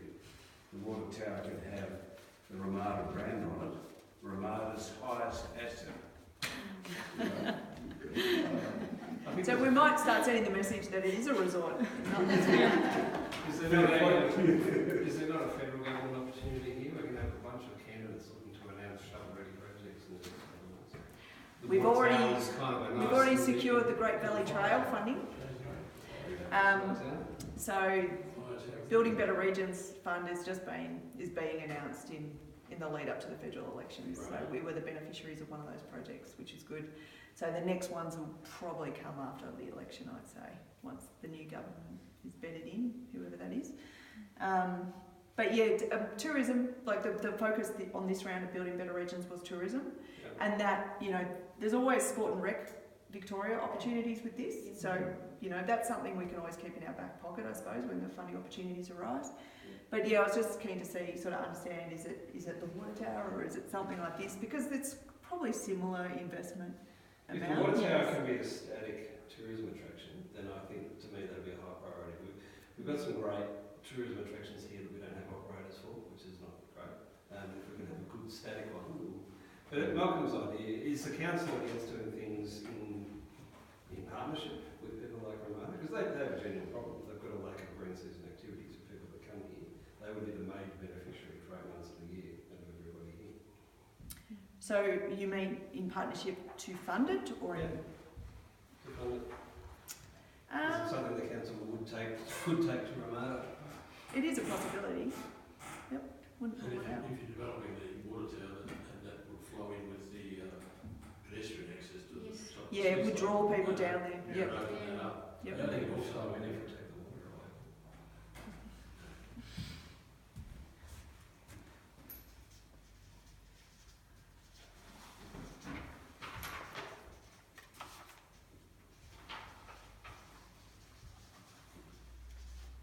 Okay. We could approach them to sponsor, i.e. pay for various elements of green season activity. You might, for example, somewhere near the foot of the water tower, have climbing walls. They're not expensive, but it all adds up. Yep, certainly does. Now, what about wayfinding along Big Muster Drive? It sort of sounds like generally wayfinding throughout the village is important because currently it's quite poor. So it is, but I'd like to know the figures on. We seem to have, and this is purely anecdotal, a very high percentage of return guests. There are a lot of people. So are we talking about 5 to 20% of guests who come here? Once you come here, people pick it all up, and it's sort of and they like the fact that you kind of have this insider knowledge. $56,000 might be a lot of money for 5% of the guests. Yeah. I'm not too sure. I don't know how many people we're talking about. Yep. It's not mentioned on the street signs anyway. The picture on the various nationalities that come here, the Chinese, the Indian, and all the rest of them, don't have to read words, they can see by the picture if they're skier or the dog walking or whatever. Okay. It is a problem, I'm not dismissing it, I'm just don't know what the scale of the problem is. Yeah, and look, changing the street signs may go a long way to solving some of the problems. So we can see how that goes, and also the trucks and trail signage, which will be done by May. So. And there could be a lot less markers too, just at really key points. There's a much smaller cost effort. So, unless there's anything else, we might close off on this presentation.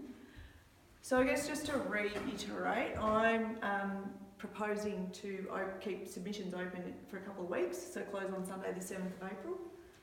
Once we get all your feedback, the proposal is just to update these designs, propose a list of projects and put that to a council meeting. It's not to come back to the community again, but I'm happy to hear if you think that's a bad idea or you want to change that way of doing things. Obviously, every time we come back it sort of slows the process because we're taking in feedback, but if you think it's important or if you think we're enough, we've got the message. The cost of the front entrance. Of course, yeah. By restricting it down to just the basics. Yep. And come back to us with that. Yep. And that then makes different, leaves more money for some of the other properties. Yep. it seems overall the consensus is quite clear of what the changes are that need to be made from today's meeting. There might be many other members of the community who will respond later that might change that, but from this meeting's point it seems clear in terms of our revisions that we need to make, so that it offers some hope that we could proceed without another meeting.